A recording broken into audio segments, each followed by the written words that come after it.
रहमतुल्लाहि व बरकातुहू। उम्मीद करता हूँ आप सब लोग खैरियत से होंगे। तो आज की इस वीडियो में बेटा हम स्टार्ट करने जा रहे हैं सेकंड ईयर मैथ्स का चैप्टर नंबर 6 जो कि हमारा है एंटी डेरिवेटिव्स। सबसे पहले इंट्रोडक्शन कर लेते हैं। एंटी डेरिवेटिव्स हमें नाम से ही पता लग रहा है, हमने इससे पहले डेरिवेटिव्स वाला चैप्टर, अभी आपने मेरी वीडियोस अगर नहीं देखी हैं तो डेरिवेटिव्स वाला चैप्टर भी चैप्टर नंबर 4 मैंने स्टार्ट करवाया हुआ है। डेरिवेटिव्स भी हम पढ़ रहे हैं और साथ ही साथ में एंटी डेरिवेटिव्स भी आज शुरू करवा रहा हूँ। एंटी डेरिवेटिव्स भी बोलते हैं, एक नाम है इसका एंटी डेरिवेटिव्स, या इसको बोला जाता है इंटीग्रेशन भी बोला जाता है। अब हमारे चैप्टर का नाम है एंटी डेरिवेटिव्स। अब इसका मतलब क्या है? एंटी डेरिवेटिव्स इन फंक्शंस को जो हमने इस चैप्टर में काम करना है उसको एंटी डेरिवेटिव्स इसलिए बोला जाता है। डेरिवेटिव हम कर रहे थे, हमने डेरिवेटिव अभी किया d/dx को से डिनोट कर रहे थे, और एक्स स्क्वायर का अगर मैं डेरिवेट कर रहा हूं इसको तो इसका आंसर क्या आएगा? 2x। अब इसका आंसर क्या है? एक्स स्क्वायर के डेरिवेट करने पर आंसर हमारे पास क्या आ रहा है? 2x आ रहा है। ये हम पहले कर चुके हैं। तो अब इस 2x को अगर मैं दोबारा से इंटीग्रेट करूंगा, मतलब कि इंटीग्रेट 2x dx करूंगा, तो हमारे पास आंसर दोबारा से एक्स स्क्वायर बन जाएगा। मतलब किसी भी फंक्शन को डेरिवेट करने पर जो आंसर आ रहा है उस आंसर को दोबारा से उस आंसर का एंटी डेरिवेट जब करेंगे, एंटी डेरिवेशन जब करेंगे उसके ऊपर, तो वो दोबारा से वही फंक्शन बन जाएगा। तो अब यहाँ पर ये इसको डिनोट करने का तरीका क्या है? डिनोट इसको इस तरह से किया जाता है, ये इसके डिनोट करने का तरीका है। और साथ ही साथ क्या आता है हमारे पास? एफ ऑफ एक्स आ जाएगा, एफ ऑफ एक्स और dx। जैसा बेटा मैंने डेरिवेटिव में बताया, फंक्शन में जो वेरिएबल यूज हो रहा होगा हम उसी वेरिएबल्स की रिस्पेक्ट से dx लगाएंगे, या dy या dt जो भी होगा वो हम लगाएंगे। इसी तरह से यहाँ पर भी फंक्शन में जो वेरिएबल यूज हो रहा होगा हम वही वेरिएबल साथ d के साथ लगाएंगे।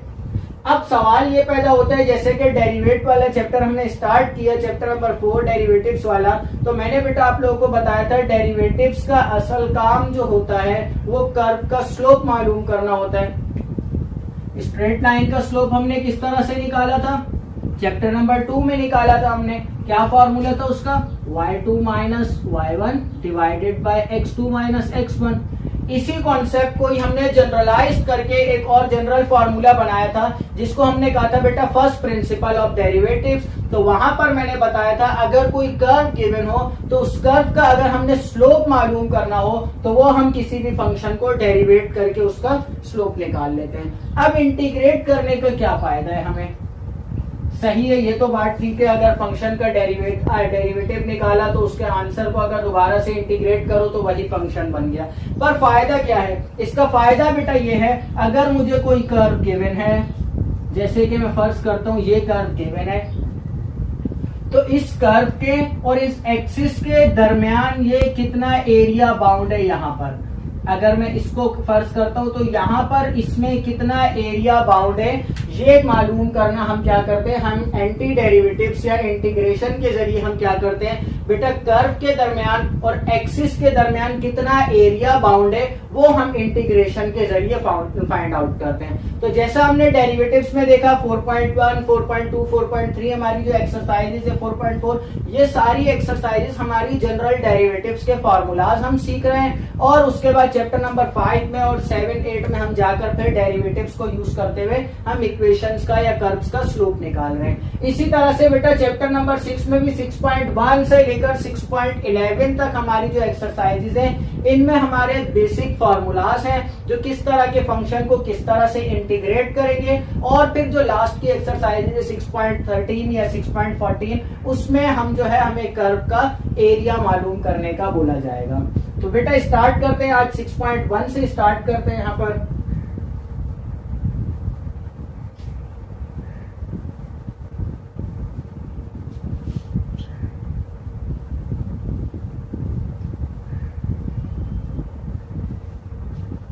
एक्सरसाइज क्वेश्चन करने से पहले सबसे पहले जैसे हमने डेरिवेटिव्स का फॉर्मूला पढ़ा था d/dx of x power n, इसका फॉर्मूला क्या था? n x power n minus 1 था। ये हमने डेरिवेटिव्स का फर्स्ट फॉर्मूला पढ़ा था, बेसिक फॉर्मूला जिसमें हमने प्रैक्टिस की थी, फिर उसके बाद आगे के फॉर्मूलाज किए थे। इसी तरह से बेटा इंटीग्रेशन का x पावर n अगर आ जाए इंटीग्रेशन के अंदर, तो उसका फॉर्मूला क्या होता है, इसका फॉर्मूला यहाँ पर हम क्या कर रहे हैं, पावर स्टार्ट में लाकर मल्टीप्लाई करवा रहे हैं और पावर में से 1 माइनस कर रहे हैं। यहाँ पर क्या करेंगे, अब चूंकि ये इसका उलट है, यहाँ पर पावर में 1 माइनस कर रहे थे हम डेरिवेटिव्स में, और यहाँ पर क्या करेंगे, पावर में 1 प्लस करेंगे, मतलब कि x पावर n प्लस 1 हो जाएगा।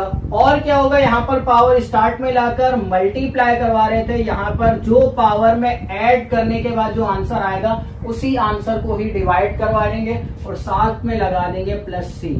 अब ये c क्या है, ये c एक कांस्टेंट है, वो कोई भी हो सकता है, वो उससे हमारा काम नहीं है। जब भी हम किसी भी फंक्शन को इंटीग्रेट करेंगे उसके ऊपर उसका जो कॉरेस्पॉन्डिंग फार्मूला जो अप्लाई हो रहा होगा वो फार्मूला अप्लाई करेंगे और साथ में हम प्लस सी लगा देंगे, जो ये सी कोई भी एक कांस्टेंट हो सकता है।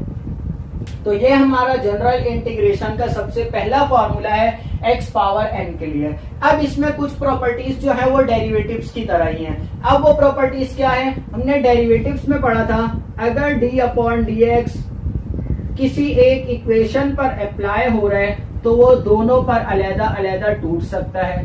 d upon D x of A x plus d upon D x of b, ये हमने देखा था। और इसके बाद हमने क्या देखा था, अगर किसी वेरिएबल के साथ कांस्टेंट मल्टीप्लाई हो रहा है तो वो कांस्टेंट हम d अपॉन डी एक्स से पहले ले आए थे।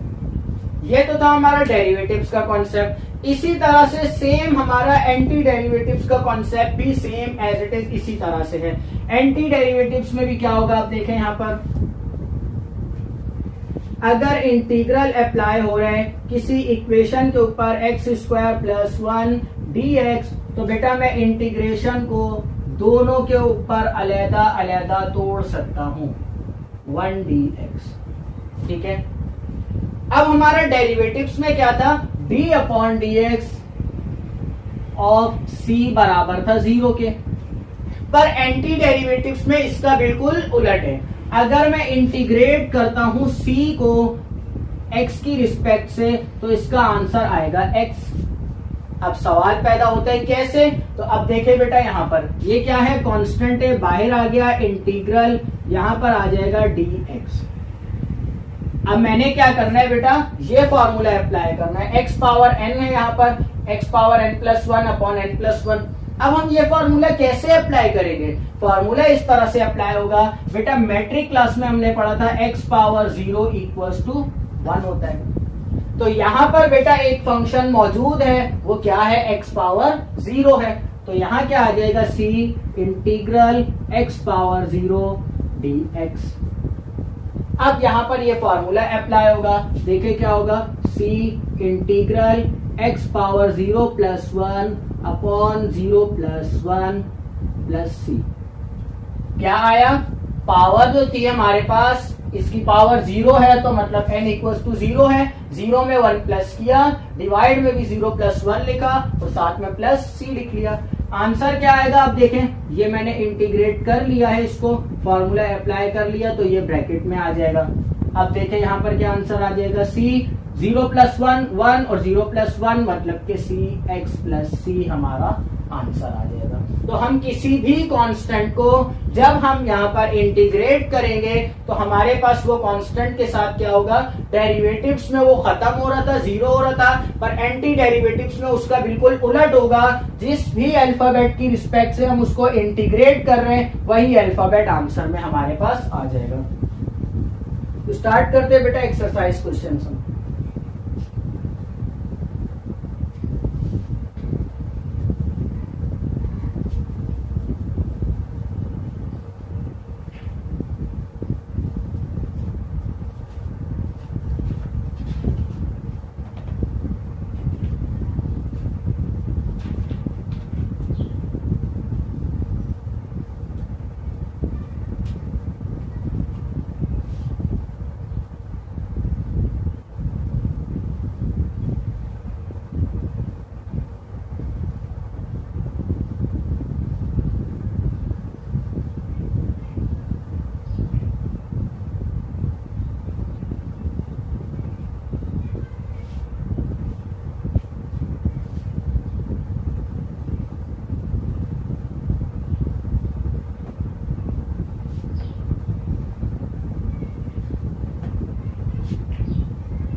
क्वेश्चन मैंने यहाँ पर लिख लिया बेटा, बोला जा रहा है इवैल्यूएट द फॉलोइंग इंटीग्रल्स। नीचे कुछ इंटीग्रल्स आपको गिवन है, उनको इवैल्यूएट करो, आंसर निकालो, क्या आंसर आएगा। तो अब देखें यहाँ पर बेटा मैंने इस फंक्शन को इंटीग्रेट करना है, तो सबसे पहला तो मैं काम क्या करूंगा, इसको आई के इक्वल लेट कर लूंगा। आई के इक्वल लेट कर लिया, क्योंकि हम इसको इंटीग्रेशन ले रहे हैं, इसका इंटीग्रल अप्लाई कर रहे हैं, तो इसको पूरे को आई के इक्वल लेट कर लेंगे। नेक्स्ट स्टेप यहाँ पर अब मैं सवाल सेम कॉपी करता हूँ, x square plus 4x plus 13 dx। अभी मैंने बेटा इस क्वेश्चन से पहले बताया, अगर इंटीग्रल किसी इक्वेशन के ऊपर अप्लाई हो रहा है तो मैं उस इक्वेशन की हर टर्म के ऊपर अलग अलग इंटीग्रल को तोड़ सकता हूं, अगर उस इक्वेशन की टर्म्स जो है वो ऐड या सब्ट्रैक्ट हो रही हैं। तो अब देखें यहाँ पर क्या होगा, integral x square dx plus integral 4x dx plus integral 13 dx। क्या किया मैंने बेटा, सारों के ऊपर अलग इंटीग्रल को अप्लाई कर दिया। अब नेक्स्ट स्टेप क्या होगा, डेरिवेटिव्स में हम क्या कर रहे थे, सबके ऊपर अलग से d अपॉन dx अप्लाई करने के बाद हम d अपॉन dx से कांस्टेंट को बाहर निकाल रहे थे। तो एंटी डेरिवेटिव्स भी डेरिवेटिव्स के बाद पास जाकर इस बात पर इत्तेफाक करता है, जो हम वेरिएबल के साथ ये जो कांस्टेंट है इसको बाहर निकालेंगे। तो integral x square dx plus ये 4 बाहर आ जाएगा, इंटीग्रल x dx प्लस यहां से भी ये 13 बाहर आ जाएगा, इंटीग्रल अभी मैंने बताया x की पावर 0 किसके बराबर होता है, 1 के। तो मैं यहाँ पर नहीं है तो x की पावर 0 लिख लूंगा, x power 0 dx। Next step अब क्या होगा, यहाँ पर बेटा फॉर्मूला अप्लाई होगा, जनरल फर्स्ट फॉर्मूला जो अभी हमने पढ़ा, integral x power n dx का बराबर होता है x power n plus 1 upon n plus 1 plus c। तो ये फॉर्मूला अब अप्लाई हो जाएगा इस पूरी इक्वेशन के ऊपर। अब देखिए क्या होगा, यहाँ पर I इक्वल्स टू, ये इंटीग्रल x पावर n है, n की जगह क्या है यहाँ पर 2, तो मतलब के क्या आ जाएगा x पावर 2 प्लस 1।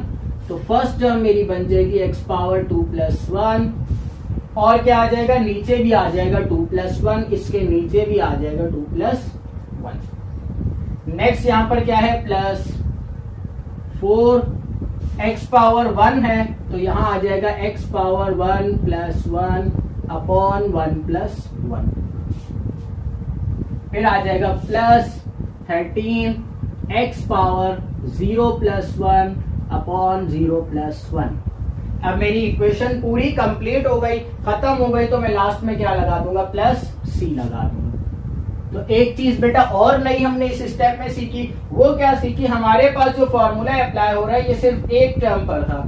अगर बहुत सारी टर्म है, 2-3 टर्म है, 4-5 टर्म्स हैं, हमारे पास जब पांचों टर्म्स के ऊपर हम फॉर्मूला अप्लाई कर लेंगे तो फिर लास्ट में हम प्लस c लिखेंगे, हर टर्म के साथ अलग लिखने की हमें जरूरत नहीं है।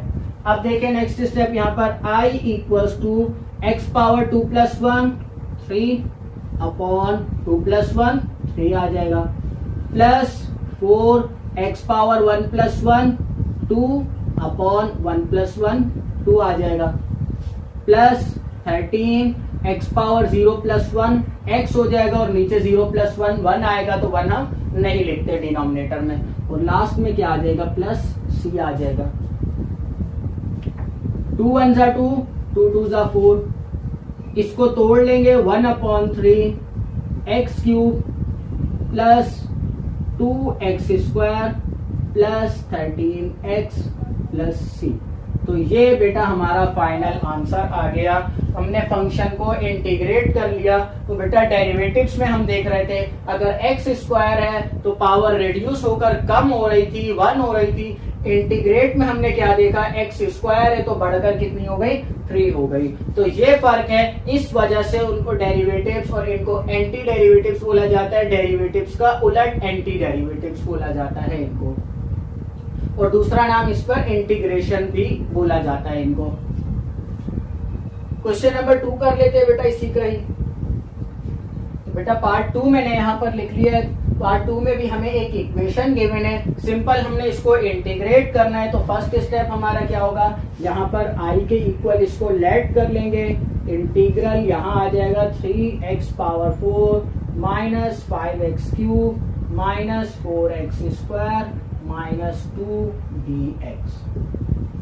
नेक्स्ट स्टेप क्या होगा, इन सब पर इंटीग्रल अलग अलग अप्लाई हो जाएगा। तो अब देखिए मैं एक ही स्टेप में दो काम कर रहा हूं, वो क्या होंगे, 3 इंटीग्रल x पावर 4 dx।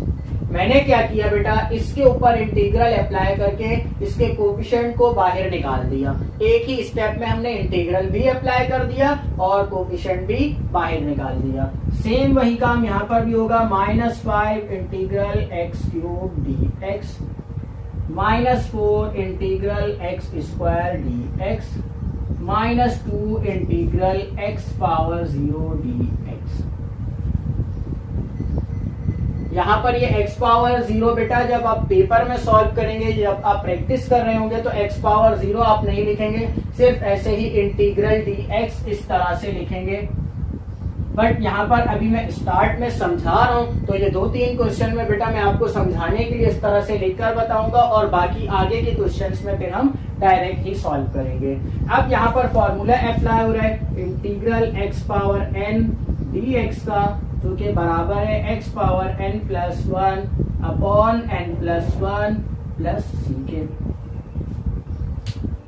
तो यहाँ आ जाएगा बेटा i इक्वल्स टू, ये 3 सेम आएगा, x power 4 plus 1 upon 4 plus 1 minus 5 x power 3 plus 1 upon 3 plus 1 minus 4 x power 2 plus 1 upon 2 plus 1 minus 2 x power 0 plus 1 upon 0 plus 1 plus c। तो क्या किया बेटा, मैंने यहाँ पर फॉर्मूला के मुताबिक वैल्यूज को सिंप्लीफाई कर लिया। पावर 4 थी तो 4 प्लस 1 अपॉन 4 प्लस 1 आ गया। इसी तरह से यहाँ पर भी और यहाँ पर भी देख लेते हैं नेक्स्ट स्टेप। अब देखिए बहुत ही आसान हो जाएगा हमारा। यहाँ पर i इक्वल्स टू, ये 3 सेम आएगा, x पावर 5 अपॉन 5 हो जाएगा।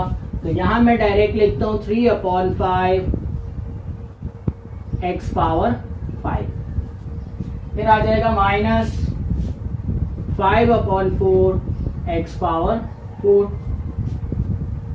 Minus 4 upon 3 x power 3 minus 2, नीचे 1 है तो 1 हम नहीं लिखेंगे, और x power 0 plus 1 x power 1 plus c।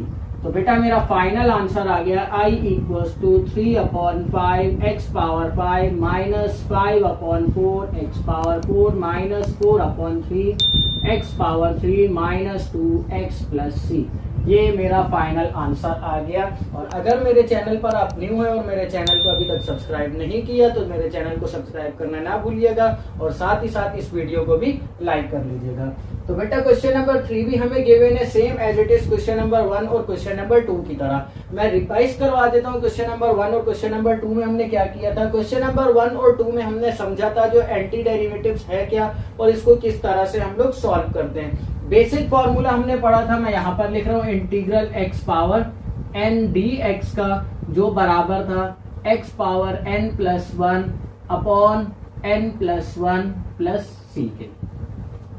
ये फॉर्मूला था। अब इस फॉर्मूला के मुताबिक हमने वैल्यूज को एक्सपेंड किया था, कुछ प्रॉपर्टीज पढ़ी थी जिसमें हमने क्या पढ़ा था, अगर एक इक्वेशन है उसके ऊपर होल इंटीग्रल अप्लाई हो रहा है तो मैं हर टर्म के ऊपर अलग-अलग इंटीग्रल को तोड़ सकता हूं। और साथ ही साथ हमने एक प्रॉपर्टी और पढ़ी थी, अगर तो किसी वेरिएबल के साथ कोई कोफिशिएंट मौजूद है तो हम वेरिएबल के साथ अलग से इंटीग्रल लिख के कोफिशिएंट को पहले लिख सकते हैं। तो यहाँ पर मैं स्टार्ट करता हूँ बेटा। सबसे पहले हमने लेट किया था i के इक्वल पूरी इक्वेशन को, और यहाँ पर सवाल को सेम रखा था, 4x cube minus 12x square minus 4x plus 12 into dx।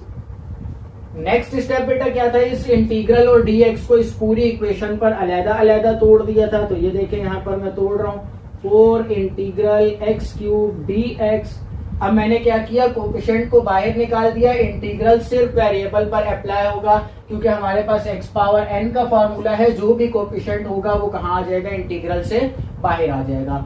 Same वही काम यहाँ पर भी करेंगे, -12 integral x square dx -4 integral x dx plus 12, यहाँ पर कोई वेरिएबल नहीं है मतलब कि सिर्फ इंटीग्रल dx आ जाएगा।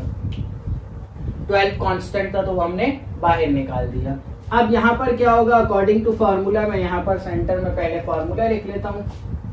Since integral x power n dx बराबर है x power n plus 1 upon n plus 1 plus c। तो अकॉर्डिंग टू दिस फॉर्मूला हम वैल्यूज पुट कर लेंगे। यहाँ आ जाएगा ये 4 कांस्टेंट, ये वाला सेम आया, x पावर n प्लस 1 मतलब कि n की जगह यहाँ पर क्या है, 3 है, तो यहाँ क्या आ जाएगा बेटा, x पावर 3 प्लस 1, और डिवाइड में क्या आएगा, n प्लस 1 मतलब कि जो पावर थी वही सेम नीचे आ जाएगी, 3 प्लस 1। फिर आ जाएगा माइनस ये वाला और ये 12 सेम लिखेंगे। यहाँ पर क्या है, x पावर 2 तो मतलब कि x power 2 plus 1 upon 2 plus 1। फिर ये माइनस सेम आएगा, 4 भी सेम आएगा, x की पावर यहाँ पर n क्या है, 1 है, तो x power 1 plus 1 upon 1 plus 1 plus 12। यहाँ पर कोई भी वेरिएबल मौजूद नहीं है, मतलब कि मैंने बताया था बेटा x पावर 0 किसके बराबर होता है, 1 के। अगर कोई भी वेरिएबल नहीं होगा तो हम कंसिडर कर लेंगे x पावर 0, तो यहाँ आ जाएगा बेटा x power 0 plus 1 upon 0 plus 1 plus c। तो नेक्स्ट स्टेप देखिए बेटा, मैं यहाँ पर राइट साइड पर लिख रहा हूं,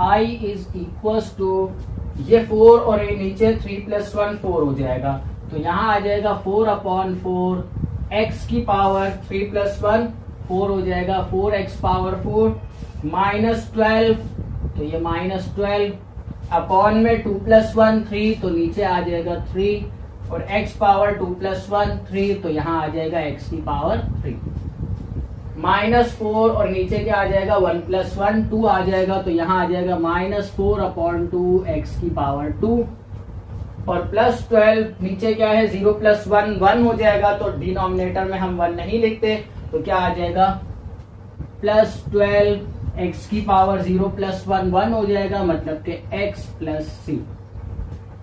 सिंप्लीफाई कर लेते हैं, जो कांस्टेंट कैंसिल हो रहे हैं, जैसे 4 से 4 कैंसिल हो जाएगा, 3 1 जा 3, 3 4 जा 12 आ जाएगा, 2 1 जा 2, 2 2 जा 4। तो फाइनल आंसर बेटा i का मेरे पास आ जाएगा x पावर 4 माइनस यहाँ पर 4 बचा है तो 4x cube minus 2x square plus 12x plus c।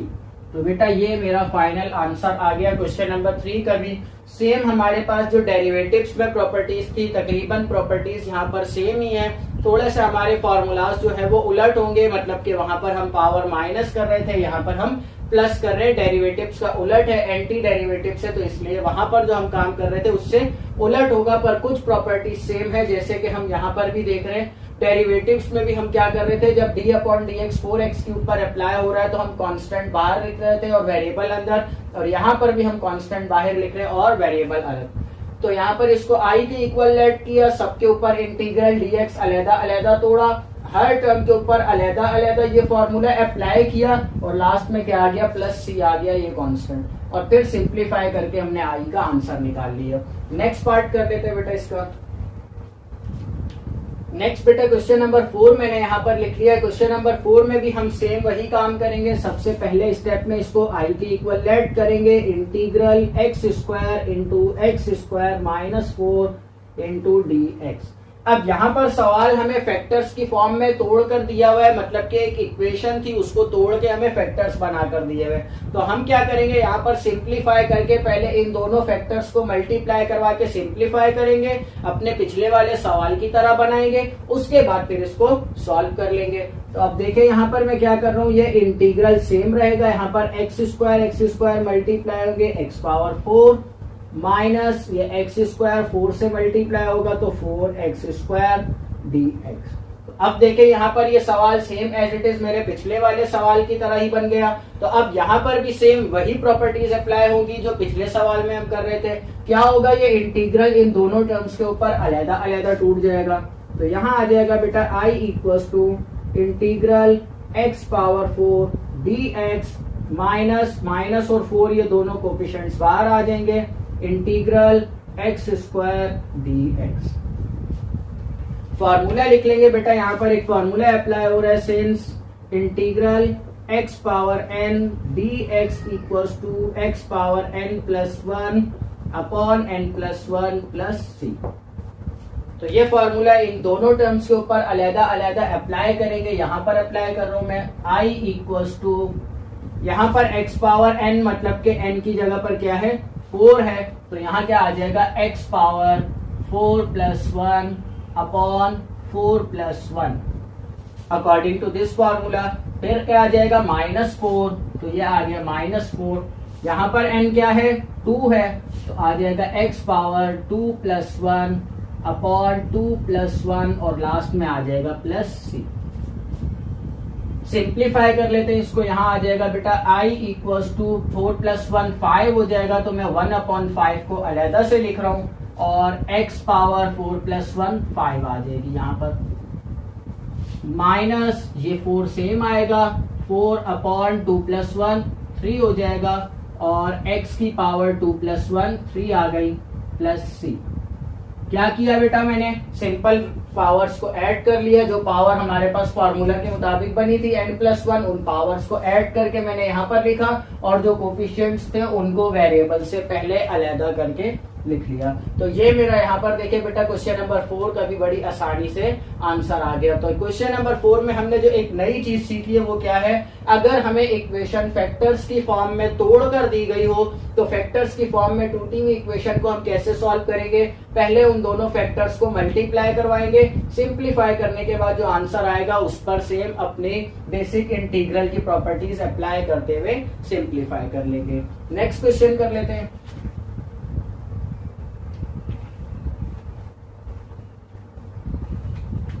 बेटा नेक्स्ट क्वेश्चन नंबर 5 करने से पहले मैं एक फॉर्मूला आप लोगों को बता रहा हूं। यहाँ पर अब हमने क्वेश्चन नंबर 5 से आगे के जो कुछ पार्ट्स है उसमें हमने क्या करना है, ये फॉर्मूला अप्लाई करना है। अब ये फॉर्मूला बोल क्या रहा है हम ये देख लेते हैं। फॉर्मूला किस वैल्यू पर अप्लाई हो रहा है, ax plus b. ax plus b का मतलब है x के साथ एक कोफिशिएंट मल्टीप्लाई हो रहा है और यहाँ पर एक कांस्टेंट है, जिसको आसान अल्फाजों में हम लीनियर इक्वेशन भी बोलते हैं, जिसकी एक एग्जांपल इस तरह से है 3x प्लस 2। अब ये लीनियर इक्वेशन है, इसकी पावर क्या है n की जगह मैं ले लेता हूं 5। अब ये मैंने एक एग्जांपल ले लिया 3x प्लस 2 की होल पावर 5, तो होल पावर 5 है, तो अब मतलब कि इसको एक्सपेंड करना मेरे लिए क्या है, मुश्किल है, बहुत ज्यादा टर्म्स बनेगी पावर 5 को अगर मैं खोलूंगा। तो इसके लिए आसान फॉर्मूला क्या है, ax प्लस बी, इसको हम कंसिडर करेंगे। फॉर्मूला इसका क्या बोल रहा है, हमें जो भी इक्वेशन है उस इक्वेशन को हम सेम रखेंगे, उसकी जो पावर है उसमें 1 प्लस कर देंगे।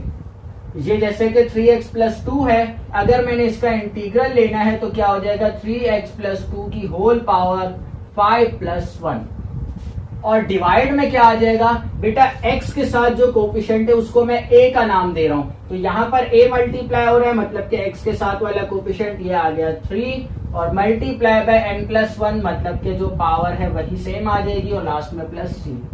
तो मतलब अब हमने क्या देखा, इस नए फॉर्मूले की मदद से हमें आसानी क्या हो रही है, मुझे कोई लीनियर इक्वेशन गिवन है, उसके ऊपर एक हाईएस्ट पावर आ रही है, उस हाईएस्ट पावर को एक्सपेंड करना मेरे लिए बहुत ज्यादा मतलब कि बड़ा जा रहा है मेरा सवाल, या तो समटाइम्स ऐसा होगा पॉसिबल ही नहीं होगा जो हम उस पावर को एक्सपेंड कर सकें। तो उसके लिए हम क्या करेंगे, लीनियर इक्वेशन पर एक फार्मूला अप्लाई कर लेंगे। फार्मूला क्या बोल रहे हैं, पावर में 1 ऐड कर लेंगे और डिवाइड में ये x के साथ जो कोफिशिएंट है उसको पावर के साथ मल्टीप्लाई करवा लेंगे, तो ये आपका उस लीनियर इक्वेशन का इंटीग्रल आ जाएगा। अब इसकी एग्जांपल कर लेते हैं। क्वेश्चन नंबर 5 है बुक का बेटा। क्वेश्चन नंबर 5 बेटा मैंने यहाँ पर लिख लिया। यहाँ पर क्या लिखा हुआ है, इंटीग्रल √2x + 5dx। अब कुछ बच्चे यहाँ पर देखकर परेशान हो गए, जो अभी तो मैंने बताया लीनियर इक्वेशन के ऊपर कोई हाईएस्ट पावर होगी, हाईएस्ट पावर पर हमने फॉर्मूला अप्लाई करना है, पर यहाँ तो हाईएस्ट पावर नजर ही नहीं आ रही। तो बेटा मैट्रिक क्लास में आप लोगों ने पढ़ा था, अंडर रूट अगर लगा हो तो अंडर रूट हटाकर हम उस वेरिएबल के ऊपर पावर क्या लगा सकते हैं, 1/2। तो सेम यही काम हम यहाँ पर भी करेंगे। I = इंटीग्रल यहाँ आ जाएगा बेटा 2x + 5 होल पावर क्या आ जाएगी, ये रूट हटके 1/2dx। तो जैसा मैंने अभी जब फॉर्मूला लिखा तो मैंने बताया समटाइम्स ऐसा होगा हमारे पास लीनियर इक्वेशन की पावर इस तरह की आ जाएगी जो उसको एक्सपेंड करना हमारे लिए पॉसिबल ही नहीं होगा। जैसे कि यहाँ पर है 1/2। अब 1/2 के लिए मेरे पास कोई बेसिक जनरल फॉर्मूला नहीं है जिससे मैं इसको एक्सपेंड कर सकूं, तो ऐसा हमारे लिए सवाल आएंगे। इसलिए हम यहाँ पर लीनियर इक्वेशन के लिए एक फॉर्मूला ड्राइव किया है हमने। यहाँ पर क्या है, ax + b whole power n dx बराबर है ax + b whole power n + 1 upon a into n + 1 + c। तो यहां पर बेटा अब सवाल को कर लेते हैं, इसके मुताबिक सॉल्व कर लेते हैं, पुट कर लेते हैं डायरेक्ट। अब मैं क्या करूंगा, ये इक्वेशन इस तरह से है, मैं डायरेक्ट ये फॉर्मूला अप्लाई कर लूंगा। I = क्या आ जाएगा, ax + b मतलब के 2x + 5 whole power n + 1, n की जगह यहाँ पर क्या है 1/2, तो मतलब आ जाएगा 1/2 + 1 अपॉन a, तो a की जगह यहाँ पर क्या आ रहा है 2 आ रहा है, तो 2 इंटू 1/2 + 1 और प्लस c आ जाएगा। क्या किया बेटा, मैंने लीनियर इक्वेशन का फॉर्मूला अप्लाई किया सेम एज इट इज, जैसे मुझे फॉर्मूले में बोला जा रहा था मैंने वैल्यूज को पुट कर लिया। अब ये है 1/2 + 1, मैं यहाँ पर एलसीएम ले लेता हूँ, ये आ गया 1/2 + 1, तो नीचे एलसीएम आ जाएगा 2 + 1 + 2, तो 1 + 2 क्या आ जाएगा 3/2। तो यहाँ पर पावर क्या आ जाएगी इस लीनियर इक्वेशन की 3/2। तो देखिए अब ये 2x + 5 whole power 3/2 divided by 2 multiply by, इधर भी एलसीएम लेंगे तो क्या आ जाएगा 3/2 और लास्ट में प्लस c।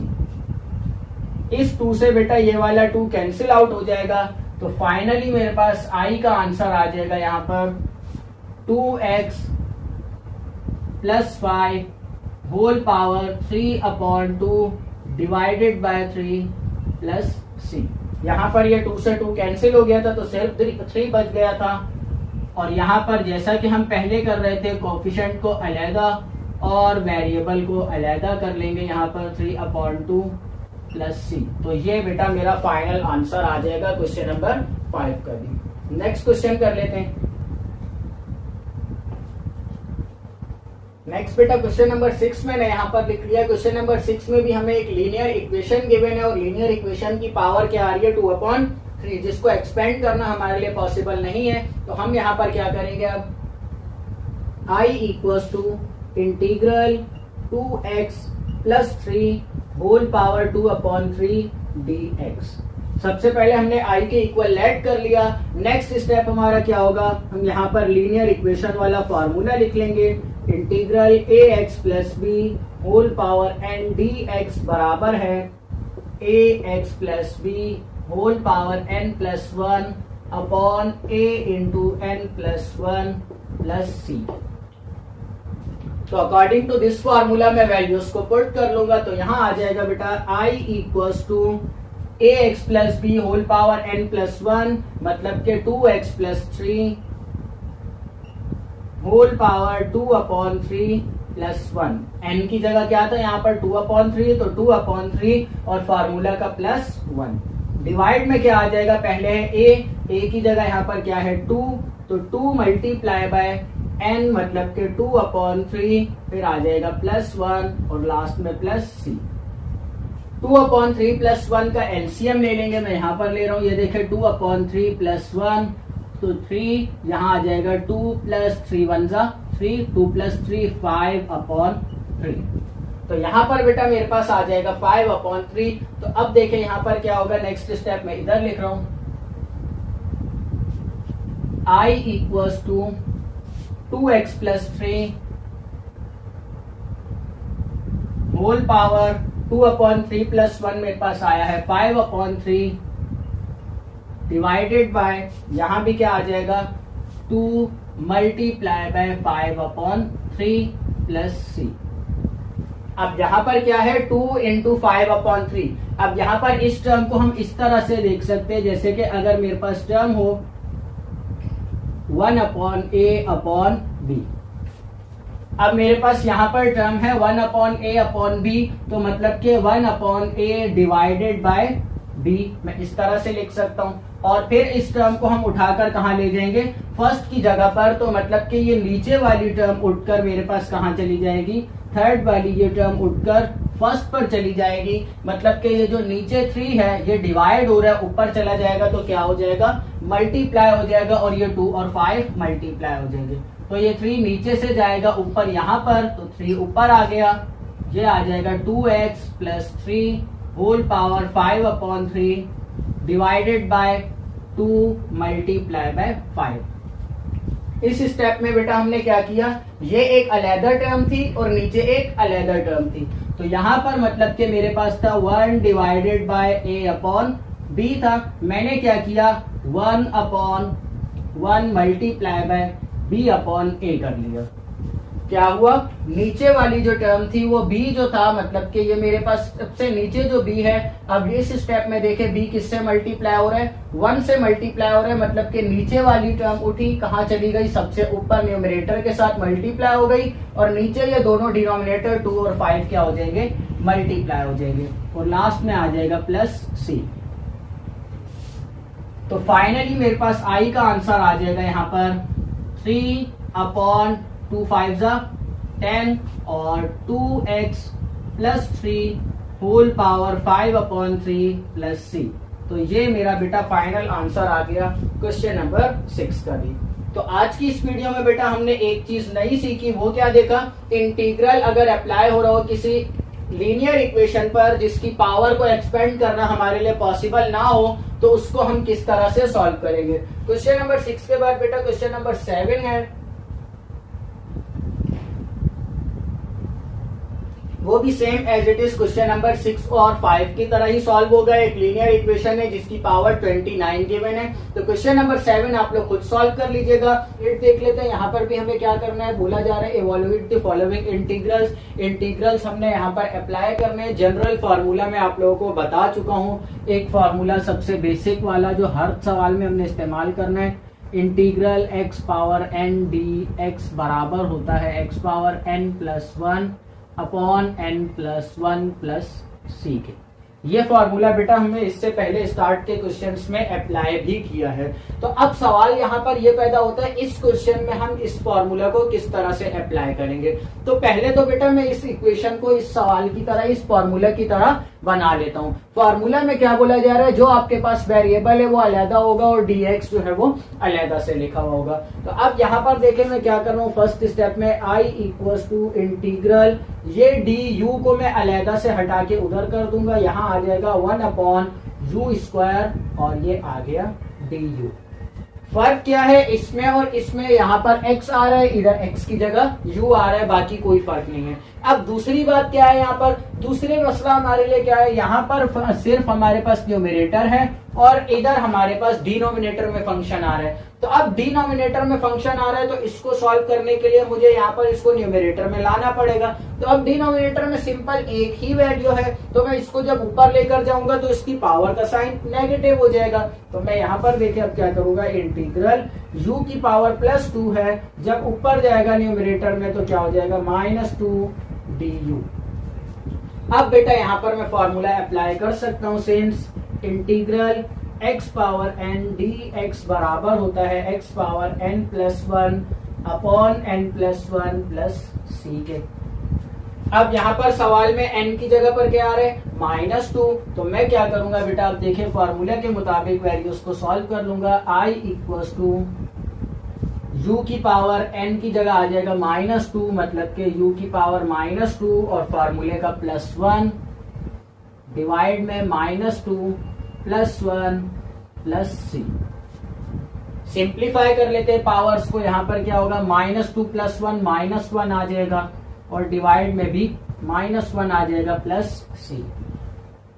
ये डिनोमिनेटर वाला -1 में हटा के यहाँ लिख लूंगा, इधर आ जाएगा माइनस u की पावर। यहाँ पर क्या थी, नीचे थी तो 2 थी, ऊपर गई तो -2 हो गई।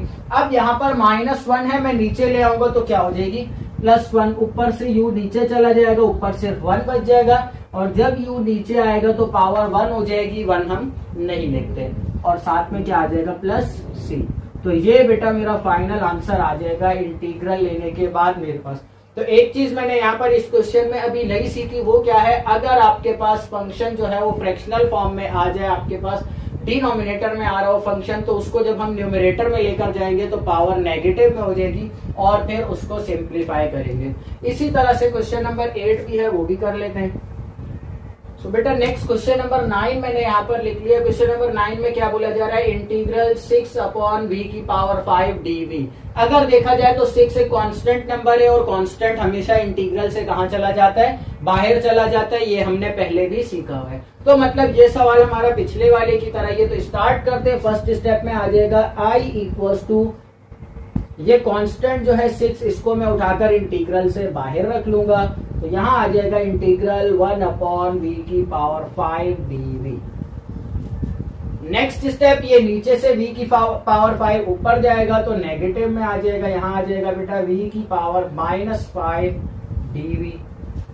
अब बेटा ये फॉर्मूला यहाँ पर अप्लाई हो जाएगा। फॉर्मूला के मुताबिक मैं डायरेक्ट फॉर्मूला अप्लाई कर रहा हूँ। यहाँ आ जाएगा 6 multiply bye x power n का formula x power n plus 1, मतलब कि v⁻5 plus 1 divided bye -5 plus 1 और साथ में आ जाएगा प्लस सी।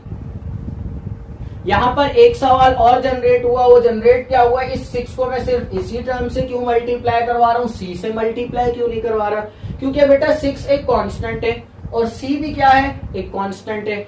अगर मैं 6 को इस c से मल्टीप्लाई करवा लूं तो कांस्टेंट नंबर को कांस्टेंट से मल्टीप्लाई करवाऊं, मतलब कि 6 को फर्ज कर लेता हूं मैं c1 है तो 6 को 1 से मल्टीप्लाई करवाऊं तो 6 आता है, 6 को 2 से मल्टीप्लाई करवाऊं तो 12 आता है। मतलब इसको कांस्टेंट से मल्टीप्लाई करवाने के बाद भी आंसर में मेरे पास एक कांस्टेंट ही आ रहा है, तो वो 6 को एब्जॉर्ब करके आंसर सिर्फ c ही हो जाएगा। तो इस वजह से मैं सिर्फ इस 6 को इस टर्म से मल्टीप्लाई करवा रहा हूं।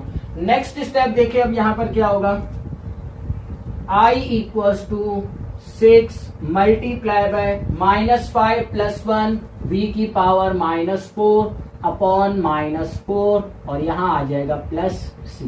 क्या किया बेटा, मैंने सिर्फ माइनस प्लस माइनस 5 में से 1 माइनस किया और सिंप्लीफाई करके लिख लिया।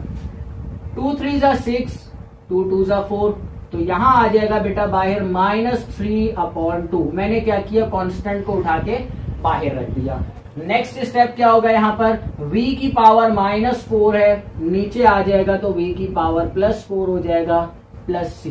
तो यहाँ पर बेटा मेरा फाइनल आंसर आ जाएगा -3/2 v⁴ प्लस सी। ये मेरा फाइनल इंटीग्रल का आंसर आ गया क्वेश्चन नंबर 9 का भी। देखिए हमने बड़ी आसानी से क्वेश्चन नंबर 9 को भी सॉल्व कर लिया। नेक्स्ट क्वेश्चन कर लेते हैं बेटा। क्वेश्चन नंबर 10 बेटा मैंने यहाँ पर लिख लिया। क्वेश्चन नंबर 10 अगर हम देखते हैं तो ये क्वेश्चन हमें same as it is question number 5 और 6 की तरह नजर आ रहा है। सिर्फ फर्क क्या है, 5 और 6 में रूट वाली टर्म ऊपर न्यूमरेटर में गिवन थी, यहाँ पर टर्म जो है डिनोमिनेटर में गिवन है। तो अब इसको सॉल्व किस तरह से करेंगे बेटा, जैसे हमने क्वेश्चन नंबर 5 में सॉल्व किया था, लीनियर इक्वेशन का फॉर्मूला यूज किया था, वही फॉर्मूला यहाँ पर यूज करना है। एक टर्म इसके साथ यहाँ पर और लिखी हुई है ब्रैकेट में, जो कि हमें सवाल में हिंट के तौर पे दी जाती है। अक्सर बेटा ये हिंट जो है वो छोड़ दी जाती है, जो ये किसी काम की नहीं है। बेटा ये हिंट जो होती है सवाल में, ये बहुत काम की चीज होती है। इसको पढ़ना और इसको समझना जरूर सीखना चाहिए आप लोगों को। अब ये हिंट में बोला क्या जा रहा है, ए इज नॉट इक्वल टू 0, मतलब ए की वैल्यू इस इक्वेशन में कभी भी 0 के इक्वल नहीं होगी। अगर मैं इस टर्म को जैसे यहां से हटा देता हूं, इस टर्म को मैंने यहां से हटा दिया, ये हिंट हटाने से सवाल पे फर्क क्या पड़ेगा अब मैं वो बताना चाह रहा हूं। ये ए एक कोई भी कांस्टेंट है, जनरल फॉर्म हमें गिवन है। मैंने बताया था बेटा लीनियर इक्वेशन होती है ए एक्स प्लस बी की फॉर्म में, जिसमें मैं ए और बी की जगह कोई भी इंटीजर पुट कर सकता हूं। यहां पर ये मेरे पास लीनियर इक्वेशन है।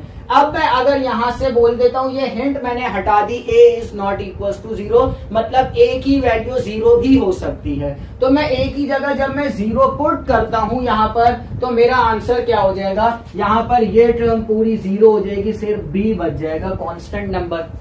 तो मतलब मेरी जो लीनियर इक्वेशन थी वो सिर्फ और सिर्फ एक कांस्टेंट नंबर में चेंज हो गई। तो उसके बाद हमारे पास एक कांस्टेंट नंबर पे इंटीग्रल का फॉर्मूला लगाना अलग है और लीनियर इक्वेशन पे फॉर्मूला अप्लाई करना अलग है। तो बेटा क्वेश्चन के साथ जो हिंट गिवन है उस हिंट को जरूर आप लोगों ने पढ़ना है और समझना है।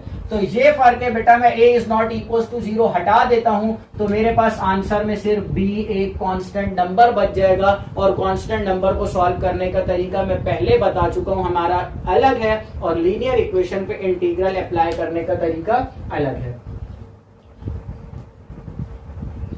तो सवाल को सॉल्व करते हैं बेटा, स्टार्ट करते हैं। इस सवाल में मुझे बोला गया है a is not equal to 0, मतलब कि ये जरूरी एक इक्वेशन ही होगी, ये कभी भी कांस्टेंट नहीं बन सकता, क्योंकि इक्वेशन में वेरिएबल का कोफिशिएंट कभी भी 0 नहीं होगा।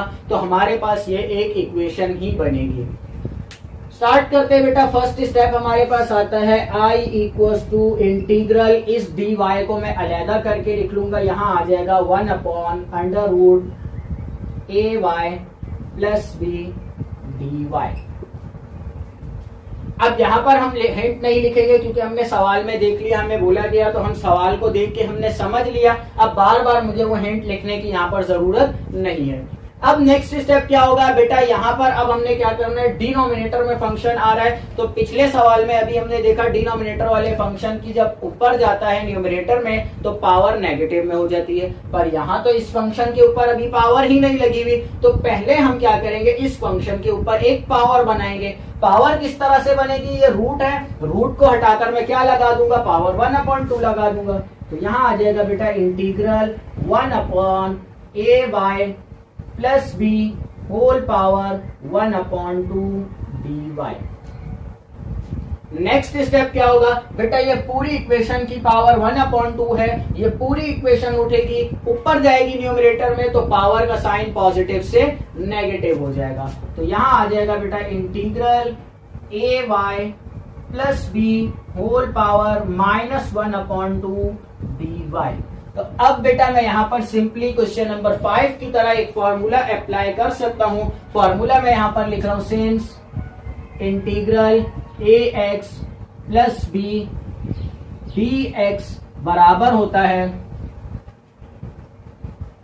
ए x plus b whole power n+1 upon a into n+1 plus सी।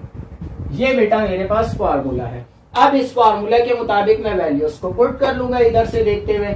यहां पर क्या आ जाएगा बेटा, implies that i equals to a y plus b, तो सेम आ जाएगा a y plus b whole power. यहां पर क्या है बेटा, -1/2, मतलब कि n की जगह पर क्या है, -1/2। फॉर्मूला के मुताबिक क्या आ जाएगा, -1/2 प्लस 1। और नीचे क्या आ जाएगा बेटा, पहले a कांस्टेंट, मतलब कि यहां पर भी a ही है तो a आ जाएगा, फिर आ जाएगा यहां पर -1/2 प्लस 1 ब्रैकेट क्लोज, लास्ट में प्लस c। एलसीएम ले लेते हैं बेटा, पावर फ्रैक्शन में है तो यहां पर -1/2 प्लस 1 2 आ जाएगा यहाँ पर -1 + 2, तो 2 - 1 1/2। तो पावर बेटा मेरे पास क्या आ जाएगी 1/2। तो यहाँ पर आ जाएगा बेटा इंटीग्रल का answer I = AY + B whole power 1/2 divided by A multiply by इसका आंसर भी 1/2 + C। अब अगर आंसर आप यहीं पर ही छोड़ते हैं तो भी ठीक है, या थोड़ा सा और सिंप्लीफाई करेंगे जैसे हमने पहले सीखा हुआ है इसको सिंप्लीफाई करना। बेटा सेकंड डिनोमिनेटर है, उठ के कहां चला जाएगा न्यूमरेटर के पास चला जाएगा।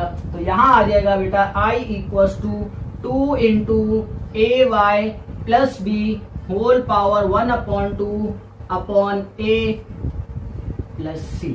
ये बेटा मेरा फाइनल आंसर आ गया क्वेश्चन नंबर 10 का भी। नेक्स्ट हमारा क्वेश्चन नंबर 11 और 12 जो है वो भी कर लेते हैं। 11 भी मैंने यहाँ पर लिख लिया है। क्वेश्चन नंबर 11 भी हम देखते हैं तो हम सिंपल आसानी से इसको सॉल्व कर सकते हैं। किस तरह से बेटा, ये x है, ये वेरिएबल है, फिलहाल इसको अभी रुक देते हैं। यहाँ पर ये ब्रैकेट है, ब्रैकेट के ऊपर होल स्क्वायर आ रहा है, ब्रैकेट के अंदर 2 टर्म्स हैं, तो मतलब मैं ब्रैकेट के अंदर एक फॉर्मूला अप्लाई कर सकता हूँ a + b का होल स्क्वायर। तो यहाँ पर फॉर्मूला अप्लाई कर लेते हैं ब्रैकेट पे। I = integral x multiply by a + b के होल स्क्वायर का फॉर्मूला होता है a² + b² + 2ab। मैं डायरेक्ट फॉर्मूला अप्लाई कर रहा हूं यहाँ पर। तो a² मतलब के x³ का स्क्वायर प्लस b² मतलब के 1 का square plus 2 × a × b bracket close, साथ में आ जाएगा dx। नेक्स्ट स्टेप बेटा क्या होगा, यहाँ पर आ जाएगा इंटीग्रल x मल्टीप्लाई बाय 3 2 6 हो जाएगा। ये बेटा हमने मैट्रिक क्लास में पढ़ा है। अगर एक ही बेस के ऊपर 2 एक्सपोनेंट्स आ जाएं तो वो दोनों आपस में मल्टीप्लाई होती हैं। +1 प्लस ये ब्रैकेट मल्टीप्लाई होंगी तो आ जाएगा 2x³ dx। अब इस x को भी बेटा इन सबसे मल्टीप्लाई करवा लेते हैं। तो यहाँ आ जाएगा इंटीग्रल, ये x जब x से मल्टीप्लाई होगा तो बेसिस सेम, पावर्स ऐड हो जाएंगी, मतलब कि x⁻7 प्लस x1 से मल्टीप्लाई होगा तो x प्लस 2 × x जब x³ से मल्टीप्लाई होगा तो x⁻4 dx आ जाएगा। नेक्स्ट स्टेप बेटा क्या होगा, ये इंटीग्रल और dx इन सब के ऊपर अलग अलग अप्लाई हो जाएगा। तो यहाँ आ जाएगा बेटा integral x⁻7 dx plus integral x dx plus 2 integral x⁻4 dx। क्या किया मैंने बेटा, सारों के ऊपर अलग अलग इंटीग्रल को अप्लाई कर दिया, और यहाँ पर इसके साथ एक कांस्टेंट भी था तो मैं कांस्टेंट को उठाकर बाहर भी ले आया। नेक्स्ट स्टेप क्या होगा, फॉर्मूला अप्लाई होगा। फॉर्मूला वो मैंने सामने लिखा हुआ है। तो I = जब इस पर अप्लाई होगा तो यहाँ आ जाएगा बेटा x⁻7 + 1 अपॉन 7 + 1, फिर आ जाएगा प्लस सेकेंड वाली पर x⁻1 + 1 अपॉन 1 + 1 प्लस फिर आ जाएगा ये 2 कांस्टेंट सेम आ जाएगा x⁻4 + 1 अपॉन 4 + 1 और लास्ट में प्लस c आ जाएगा। नेक्स्ट स्टेप बेटा यहाँ पर आएगा I = 7 + 1 8 हो जाएगा, x⁻8 upon 8 plus x⁻1 + 1 2 upon 2 plus 4 + 1 5, तो x⁻5 अपॉन 5 प्लस c। यहां पर भी आंसर छोड़ते हैं तो ठीक है, वरना नेक्स्ट स्टेप आपको क्या बन जाएगा, यहाँ पर कांस्टेंट्स को अलग कर लेंगे और वेरिएबल्स को अलग, मतलब कि 1/2 x² plus 2/5 x⁻5 plus c। ये मेरा फाइनल आंसर आ गया बेटा क्वेश्चन नंबर 11 का भी। नेक्स्ट क्वेश्चन नंबर बेटा 12 है। क्वेश्चन नंबर 12 में भी सिंपल आपको 3 फैक्टर्स गिवन है इस फॉर्म में। एक है x-1, दूसरा है बेटा x-2, फिर तीसरा है x-3। सिंपल आप लोगों ने क्या करना है बेटा, तीनों फैक्टर्स को आपस में मल्टीप्लाई करवाना है, जिस तरह से आप लोगों ने मैट्रिक और फर्स्ट ईयर में सीखा हुआ है। इन दोनों ब्रैकेट्स को मल्टीप्लाई करवाएंगे, जो आंसर आएगा उसको तीसरी ब्रैकेट से मल्टीप्लाई करवा लेंगे। सिंप्लीफाई करने के बाद बेटा लास्ट में आपके पास इसी तरह की एक इक्वेशन बन जाएगी। इक्वेशन पर अलग अलग इंटीग्रल तोड़ेंगे और फॉर्मूला अप्लाई करके सिंप्लीफाई कर लेंगे। बेटा क्वेश्चन नंबर 13 हम देखते हैं। क्वेश्चन नंबर 13 में भी हमें गिवन है, बोला जा रहा है इवोल्यूट करें। नीचे कुछ इंटीग्रल्स गिवन है, उनको सिंपल सॉल्व करके हमने कंप्लीट इंटीग्रल के फॉर्मूलाज को यूज करते हुए आंसर निकालना है हमने। अब यहाँ पर हमें क्या गिवन है, बोला जा रहा है integral under root x minus one का होल स्क्वायर। अब यहाँ पर हमें under root x minus one का होल स्क्वायर गिवन है, तो सबसे पहले तो इसको हम इस टर्म को सिंप्लीफाई करके होल स्क्वायर का फॉर्मूला ओपन कर लेंगे, ताकि हमारा सवाल थोड़ा सा आसान हो जाए। यहाँ पर first step I equals to integral under root x minus one whole square dx। ये बेटा मेरे पास सवाल है। सवाल में एक फॉर्मूला अप्लाई हो रहा है, a माइनस बी का होल स्क्वायर बराबर है a square minus 2ab plus b square. So implies that i equals to integral, यहाँ पर बेटा a स्क्वायर मतलब के अंडर रूट x का whole square minus 2 into a मतलब के under root x multiply by b मतलब के 1 प्लस 1 का होल स्क्वायर। ब्रैकेट क्लोज होगी, लास्ट में dx सेम आ जाएगा। नेक्स्ट स्टेप बेटा ये स्क्वायर ओपन हो जाएंगे, तो यहाँ आ जाएगा i equals to integral, square से रूट कैंसिल हो जाएगा तो x बच जाएगा माइनस 2 वन जा 2 और अंडर रूट एक्स सेम आ जाएगा प्लस 1 और dx। सो बेटा अब ये देख रहे हैं यहाँ पर हमारे पास एक सिंपल इक्वेशन बन गई है, तो अब इस इक्वेशन के ऊपर मैं अलग-अलग इंटीग्रल को अप्लाई कर सकता हूँ। तो यहाँ पर देखिए अब मैं अप्लाई कर रहा हूँ integral i equals to integral, इस x पर अलग से टूट जाएगा तो यहाँ आ जाएगा x dx माइनस ये वाला आया 2 कांस्टेंट है तो 2 मैं बाहर लिख लूंगा, इंटीग्रल अंडर रूट एक्स है तो मैं अंडर रूट एक्स को चेंज करके x की पावर 1/2 लिख रहा हूँ। मैंने क्या किया, सिर्फ रूट को हटा के पावर लगा दी, क्योंकि मुझे पता है मेरे पास इंटीग्रल का फॉर्मूला x पावर n की फॉर्म में है। फिर आ जाएगा plus integral 1 dx। Next step क्या होगा बेटा, यहाँ पर इंटीग्रल का बेसिक फॉर्मूला अप्लाई होगा, since integral x power n dx equals to x power n plus 1 upon n plus 1 plus c। तो फॉर्मूला अप्लाई करेंगे यहाँ पर बेटा i equals to integral x की पावर 1 है, मतलब कि n की जगह पर 1 है तो x power 1 plus 1 upon 1 plus 1 minus 2 same आएगा, x की पावर 1/2 है तो 1/2 plus 1 divided by 1/2 plus 1 plus यहाँ पर 1 है तो 1 मतलब के वेरिएबल की पावर यहाँ पर क्या है 1, हम इस तरह से लिख सकते हैं x की पावर 0, तो यहाँ पर क्या आ जाएगा बेटा x की पावर 0 प्लस 1 अपॉन 0 प्लस 1 और लास्ट में प्लस c आ जाएगा। नेक्स्ट स्टेप बेटा यहाँ पर i इक्वल्स टू x की पावर 1 प्लस 1 x स्क्वायर हो जाएगा अपॉन में 1 प्लस 1 2 आ जाएगा माइनस 2 मल्टीप्लाई बाय x की पावर 1/2 प्लस 1 है तो मैं यहाँ पर सॉल्व कर रहा हूँ 1/2 प्लस 1, एलसीएम लेंगे 2 और 1 प्लस 2 तो आंसर आ जाएगा बेटा 3/2। तो x की पावर यहाँ आ जाएगी बेटा 3/2 डिवाइडेड बाय 3/2 प्लस x की पावर 0 प्लस 1 1 आ जाएगी जो हम नहीं लिखते, और 0 प्लस 1 डिनोमिनेटर में भी 1 आ जाएगा तो वो हम नहीं लिखेंगे, लास्ट में प्लस c आ जाएगा। अब बेटा सिंप्लीफाई कर लेते हैं, यहाँ देखे i इक्वल्स टू 1/2 को मैं अलहदा कर लूंगा कांस्टेंट को और x स्क्वायर यहाँ पर आ जाएगा। अब माइनस यहाँ पर देखें क्या है हमारे पास, इस टर्म को मैं इस तरह से लिख सकता हूँ, मेरे पास है 2/3/2 तो मैं इसको लिख रहा हूँ बेटा 2 डिवाइडेड बाय 3/2। तो जब ये डिवाइड से मल्टीप्लाई में चेंज होगा तो यहाँ आ जाएगा 2 मल्टीप्लाई बाय 2/3, तो 2 2 जा 4, आंसर आ जाएगा बेटा 4/3। तो मैं इन दोनों को कॉन्स्टेंट्स को डायरेक्ट सिंप्लीफाई करके यहां पर लिख रहा हूं 4/3 और x की पावर 3/2 और प्लस x प्लस c।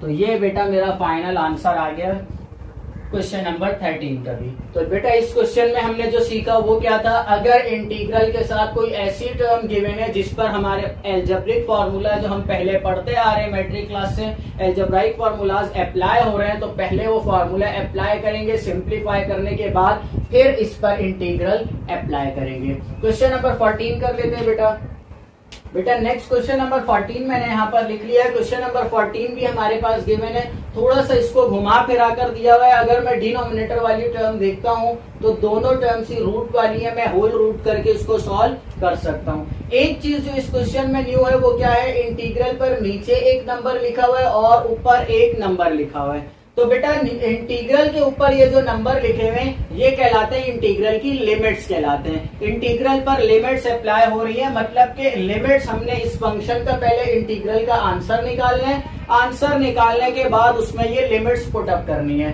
तो ये हमारे पास नीचे वाला जो नंबर है ये कहलाता है लोअर लिमिट और ऊपर वाला जो नंबर है ये कहलाता है हमारे पास अपर लिमिट ऑफ इंटीग्रल और ये लोअर लिमिट ऑफ इंटीग्रल।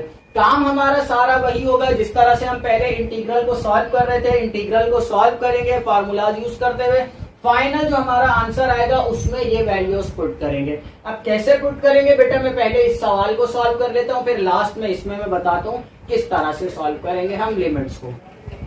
यहां आ जाएगा बेटा I इक्वल्स टू इंटीग्रल 0 से 2 dx अपॉन, ये दोनों टर्म्स बेटा रूट वाली हैं, मैं होल रूट लगा रहा हूं, यहां पर आ जाएगा 1 प्लस x। नेक्स्ट स्टेप क्या होगा बेटा, यहां आ जाएगा I equals to integral, limits मेरी सेम चलती रहेंगी 0 से 2 1 upon under root 1 plus 2x और साथ आ जाएगा dx। अब नेक्स्ट स्टेप क्या होगा, यहां से ये रूट की मैं पावर 1/2 लगा लूंगा। अब देखें, अब मैं वो क्यों लगा रहा हूं, क्योंकि बेटा हमने इससे पहले क्वेश्चन नंबर हमने 10 और 11 में देखा था, क्वेश्चन नंबर 10 में भी और इससे पिछले क्वेश्चंस में भी, अगर रूट डिनोमिनेटर में आ रहा है तो हम पावर लगाकर उसको न्यूमरेटर में ले जाते हैं, जिससे हमारे पास इनवर्स फंक्शन बन जाता है और फिर उसमें हम वैल्यूज फंक्शन का simple formula x power n वाला अप्लाई कर सकते हैं। तो यहां आ जाएगा I इक्वल्स टू इंटीग्रल 0 से 2 1 upon 2x plus 1 whole power 1/2। यहां पर बेटा मैंने क्या किया, दोनों की पोजीशन को स्विच कर लिया। अब पोजीशन को स्विच क्यों किया बेटा, ये मैं नेक्स्ट स्टेप में अभी बताता हूं आप लोगों को। I इक्वल्स टू इंटीग्रल 0 से 2 2x plus 1 whole power -1/2 dx। अब देखें यहां पर नेक्स्ट स्टेप क्या होगा, अब ये मेरे पास एक फार्मूला बन गया। बेटा हम लोगों ने क्वेश्चन नंबर 10 में और क्वेश्चन नंबर 5 6 7 में एक फार्मूला पढ़ा था जिसको हमने कहा था इंटीग्रल का फार्मूला लीनियर इक्वेशन पर। तो यहाँ पर भी बेटा लीनियर इक्वेशन बन गई है। फार्मूला क्या था, मैं एक मरतबा फिर से रिपीट करवा लेता हूँ। Since integral ax plus b whole power n dx बराबर है ax प्लस बी की power n plus 1 upon a into n plus 1 plus C. ये था बेटा हमारे पास लीनियर इक्वेशन के ऊपर इंटीग्रल अप्लाई करने का फॉर्मूला। हमने देखा था कुछ ऐसी पावर्स आ गई थी जिनको सिंप्लीफाई करना इम्पॉसिबल था, जैसे हमारे पास यहाँ पर है। तो इसलिए हमने क्या किया था, लीनियर इक्वेशंस का हमने फॉर्मूला ड्राइव करके फॉर्मूला बना लिया था। जो ये फॉर्मूला है, जब भी हमारे पास लीनियर इक्वेशन आएगी हम डायरेक्ट ये फॉर्मूला यूज कर सकते हैं। तो अब मैं क्या करूंगा बेटा, अकॉर्डिंग टू दिस फॉर्मूला इसको पुट कर लूंगा, यहाँ पर अप्लाई कर लूंगा ये फॉर्मूला। तो I इक्वल्स टू ब्रैकेट लग जाएगी यहां पर बेटा ax plus b, I equals to ax plus b मतलब के 2x plus 1 whole power -1/2 plus 1 divided by a मतलब के 2 मल्टीप्लाई बाय -1/2 +1 ब्रैकेट क्लोज होगी। बेटा अब इस सवाल में हमारे पास लिमिट्स में इंटीग्रल पर लिमिट्स भी लगी हुई हैं, तो हम यहाँ क्या करेंगे, फार्मूला अप्लाई करने के बाद इस ब्रैकेट में यहाँ पर नीचे लोअर लिमिट लिख लेंगे और ऊपर जो है वो अपर लिमिट लिख लेंगे। और एक चीज यहाँ से हट जाएगी, वो क्या होगा, ये प्लस सी जो फॉर्मूले का आ रहा है, जब भी हमारे पास सवाल में इंटीग्रल पर लिमिट्स आ रही होंगी तो लिमिट्स की वजह से हमारा ये सी जो है वो कांस्टेंट खत्म हो जाएगा। अब इसकी वजह क्या है, इसकी वजह बेटा हम यहां से लिख सकते हैं, अगर मेरे पास सिर्फ एक टर्म है x, तो मैं x की जगह पर जो भी वैल्यू पुट करूंगा मेरे पास आंसर वही आएगा। पर मैं अगर लिखता हूं x + 5, तो मैं x की जगह पर जो भी वैल्यू पुट करूंगा उसमें +5 होकर आंसर आएगा। मतलब मैं 1 पुट कर रहा हूं तो आंसर 6 आएगा, 2 पुट कर रहा हूं तो आंसर मेरे पास 7 आएगा। मतलब मेरी वैल्यूज चेंज होती जा रही हैं। तो ये सी भी क्या है, एक कांस्टेंट है। लिमिट्स का मतलब क्या है, इस सवाल पर लिमिट्स अप्लाई हो रही हैं, तो मतलब इस सवाल को हमने बाउंड कर दिया, जो ये यहां से लेकर यहां तक है सिर्फ, और यहां से लेकर यहां तक के दरमियान भी सिर्फ फिक्स वैल्यूज हमारे पास आएंगी। तो अगर मैं साथ में +c लगाता हूं तो मेरा सवाल जो है वो चेंज हो जाएगा बिकॉज ऑफ दिस, क्योंकि जैसे अभी हमने ये एग्जांपल देखी, यहां पर भी ये चेंज हो रहा था। तो इस वजह से बेटा जब सवाल में लिमिट्स अप्लाई हो रही होंगी तो हम सवाल में फॉर्मूला अप्लाई करने के बाद +c नहीं लगाएंगे। इसको सॉल्व कर लेते हैं बेटा, सिंप्लीफाई करेंगे। यहां पर i equals to bracket same आएगी 2x + 1, यहां पर 1 मैंने नहीं लिखा, ये 2x + 1 होल पावर -1/2 +1 है, तो मैं यहां पर सॉल्व कर लेता हूं इसको। -1/2 +1 एलसीएम लेंगे 2 -1 + 2, तो आंसर आ जाएगा 1/2। तो 2x + 1 की होल पावर आ गई मेरे पास 1/2 डिवाइडेड बाय 2 × 1/2, और लिमिट्स अप्लाई हो जाएंगी इस पर 0 से 2। नेक्स्ट स्टेप बेटा, यहां से ये 2 से 2 कैंसिल आउट हो जाएगा, तो i इक्वल्स टू 2x + 1, यहां पर मैं सिंपल क्या करता हूं, पावर 1/2 को हटाकर मैं रूट लगा लेता हूं यहां पर, और लिमिट्स आ जाएंगी 0 से 2। अब बेटा यहां पर मैं इस सवाल को और ज्यादा सिंप्लीफाई नहीं कर सकता। अगर मेरा ये सवाल पिछले सवालों की तरह होता तो मैं यहीं पर ही लिख लेता, ये हमारा आंसर है। बट इस सवाल में इंटीग्रल पर लिमिट्स भी अप्लाई हो रही हैं, तो अब लिमिट्स को अप्लाई करने का तरीका क्या है बेटा, पहले जो इंटीग्रल की अपर लिमिट है, ये अपर लिमिट सवाल में जैसे यहाँ पर वेरिएबल x है, आंसर में भी x आया है, तो लिमिट जो हमारे पास अपर लिमिट है, पहले अपर लिमिट हम इस वेरिएबल की जगह पर पुट करेंगे, और फिर उसके बाद माइनस आएगा सेंटर में, और फिर दोबारा से इसी फंक्शन में हम लोअर लिमिट पुट करेंगे। अब एक ही फंक्शन में हम किस तरह से ये दोनों लिमिट्स पुट करेंगे, अब बेटा यहां पर देखें, स्टेटमेंट दूंगा मैं यहां पर, अप्लाइंग लिमिट्स, हम लिमिट्स अप्लाई कर रहे हैं, तो यहां आ जाएगा बेटा, आप देखें i equals to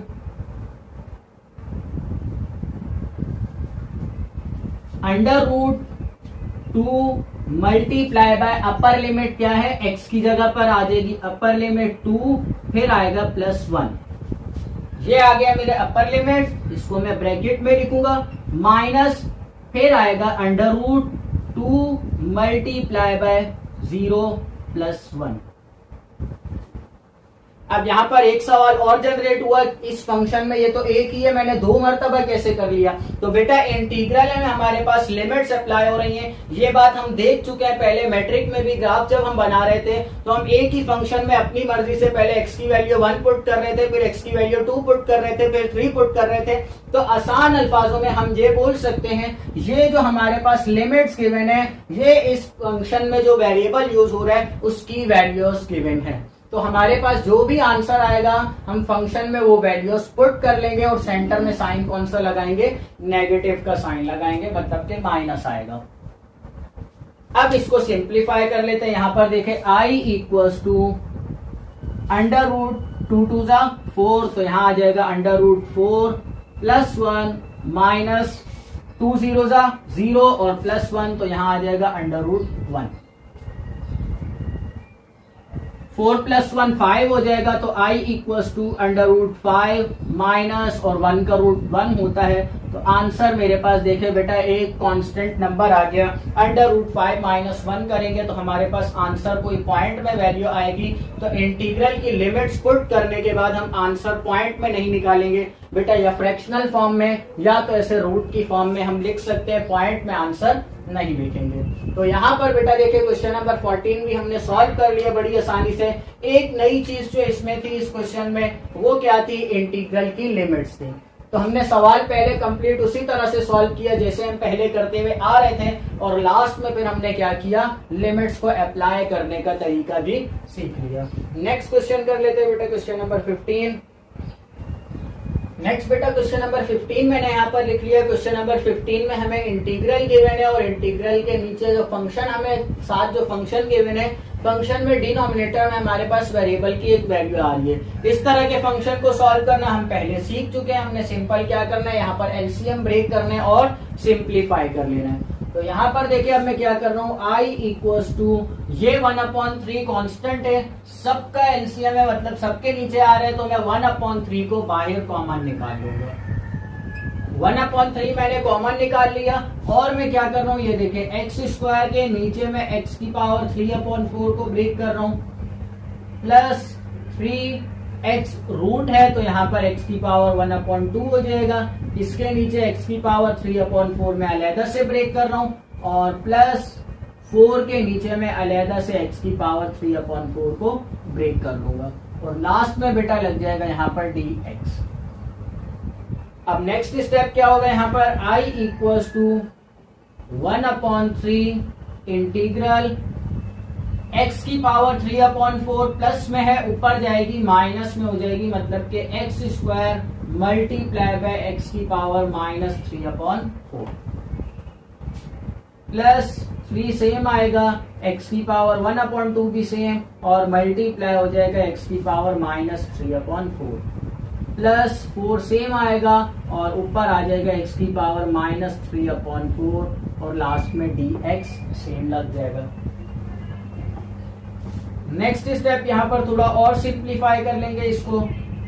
1/3 integral basis same है, पावर्स ऐड हो जाएंगी, तो मतलब x की पावर 2 - 3/4।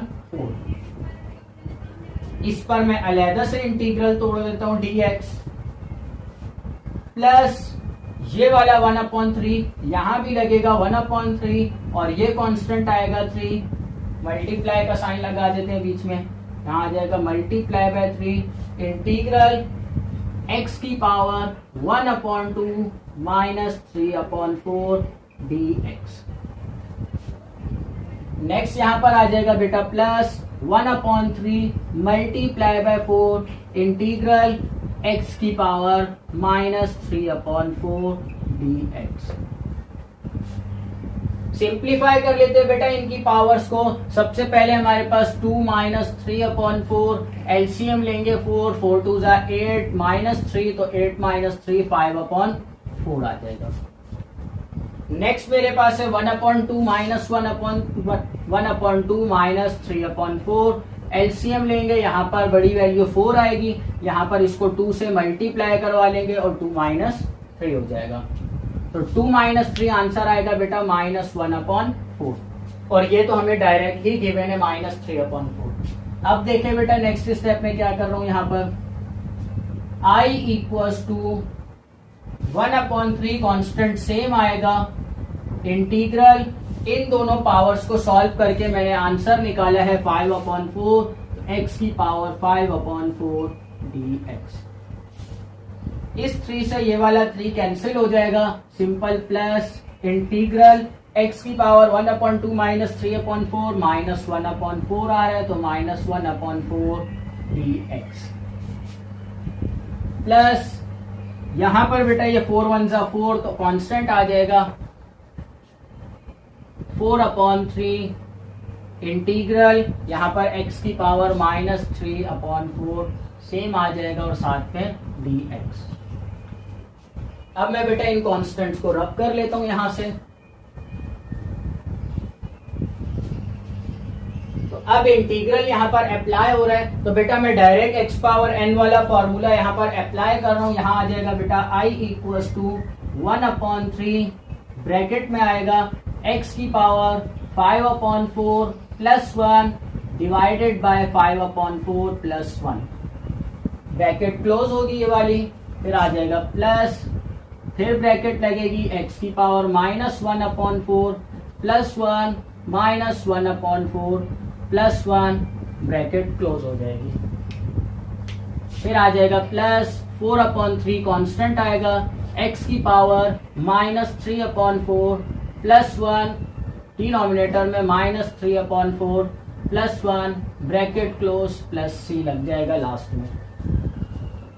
अब बेटा नेक्स्ट स्टेप हमारा क्या होगा, इन पावर्स को, फ्रैक्शनल पावर्स को हम सिंप्लीफाई कर लेंगे। मैं यहाँ पर कर रहा हूँ बेटा, देखिए अब 5/4 प्लस 1, 4 आ जाएगा एलसीएम, 5 प्लस 4 तो आंसर आएगा 9/4। नेक्स्ट बेटा मेरे पास है -1/4 प्लस 1, तो यहाँ आ जाएगा 4 एलसीएम आएगा, -1 प्लस 4 तो 4 - 1 3/4 आ जाएगा। नेक्स्ट बेटा -3/4 प्लस 1 इक्वल्स टू, यहाँ पर आ जाएगा 4 -3 प्लस 4 तो आंसर आ जाएगा 1/4 आ जाएगा। तो तीनों पावर्स को मैंने कॉन्स्टेंट्स को सिंप्लीफाई कर लिए, मैं ये जगह रब कर रहा हूँ। नेक्स्ट स्टेप अब यहाँ पर करते हैं।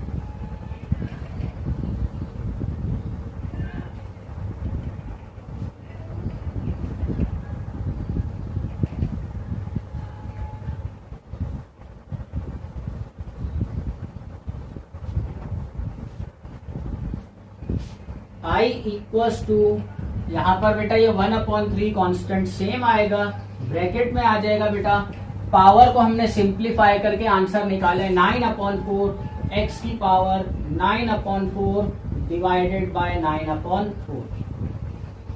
प्लस, यहाँ पर 1/4 वाली को सॉल्व करके हमने 3/4 निकाले, तो x की पावर 3/4 डिवाइडेड बाय 3/4, फिर आ जाएगा प्लस 4/3 और x की पावर,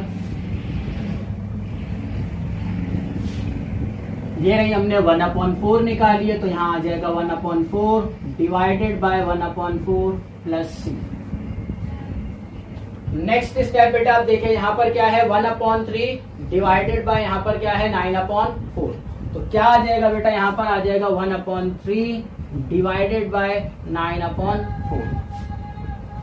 सिंप्लीफाई करेंगे, मल्टीप्लाई में चला जाएगा, 1/3 मल्टीप्लाई बाय 4/9 तो आंसर आ जाएगा 4/27। तो यहाँ पर इसका कांस्टेंट आ जाएगा बेटा I इक्वल्स टू 4/27 x की पावर 9/4 प्लस सेकेंड डिनोमिनेटर है उठ के ऊपर चला जाएगा, तो यहाँ आ जाएगा 4/3 x की पावर 3/4 प्लस, यहाँ पर क्या है 4/3, तो ये देखिए बेटा यहाँ आ जाएगा 4/3 डिवाइडेड बाय 1/4, चेंज होगा मल्टीप्लाई में, 4/3 मल्टीप्लाई बाय 4 आ जाएगा, 1 नीचे जाएगा तो डिनोमिनेटर में 1 नहीं लिखते, यहाँ आ जाएगा बेटा 4 4 16/3, तो कांस्टेंट बेटा यहाँ का आ जाएगा 16/3 और x की पावर 1/4 प्लस c। ये बेटा मेरा फाइनल आंसर आ जाएगा इंटीग्रल का। तो बेटा एक चीज हमने इस सवाल में जो नई सीखी है वो क्या है, अगर हमारे पास फ्रैक्शनल पावर्स आ जाएं तो फ्रैक्शनल पावर्स को सिंप्लीफाई हम किस तरह से करेंगे।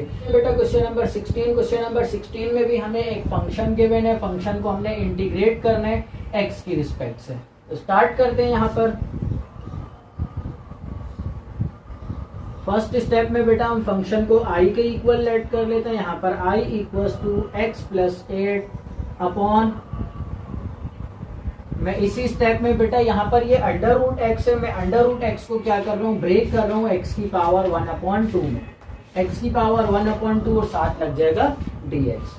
नेक्स्ट स्टेप बेटा क्या होगा, ये x की पावर 1/2 जो है इन दोनों नंबर्स के नीचे है, तो मैं दोनों के नीचे एलसीएम ब्रेक कर लूंगा। तो यहाँ देखिए क्या होगा, integral x upon x power 1/2 plus 8 upon x power 1/2 और क्या लग जाएगा, होल डी एक्स लग जाएगा साथ में। नेक्स्ट बेटा सिंप्लीफाई करने के लिए हम क्या करेंगे, यहाँ पर ये x की पावर 1/2 नीचे है, इसको ऊपर लेकर जाएंगे तो माइनस में हो जाएगी, और यहाँ पर भी ये नीचे है तो ऊपर जाएगी तो माइनस में हो जाएगी। Integral x multiply by x minus 1/2 plus 8x की पावर माइनस 1/2 और साथ लग जाएगा होल डी एक्स। नेक्स्ट बेटा ये x और x दोनों क्या हो रहे हैं, आपस में मल्टीप्लाई हो रहे हैं तो पावर्स ऐड हो जाएंगी। तो यहाँ पर बेटे देखिए मैं क्या कर रहा हूँ, इंटीग्रल x की पावर 1 माइनस 1/2 प्लस 8x की पावर माइनस 1/2 और साथ में लग जाएगा dx।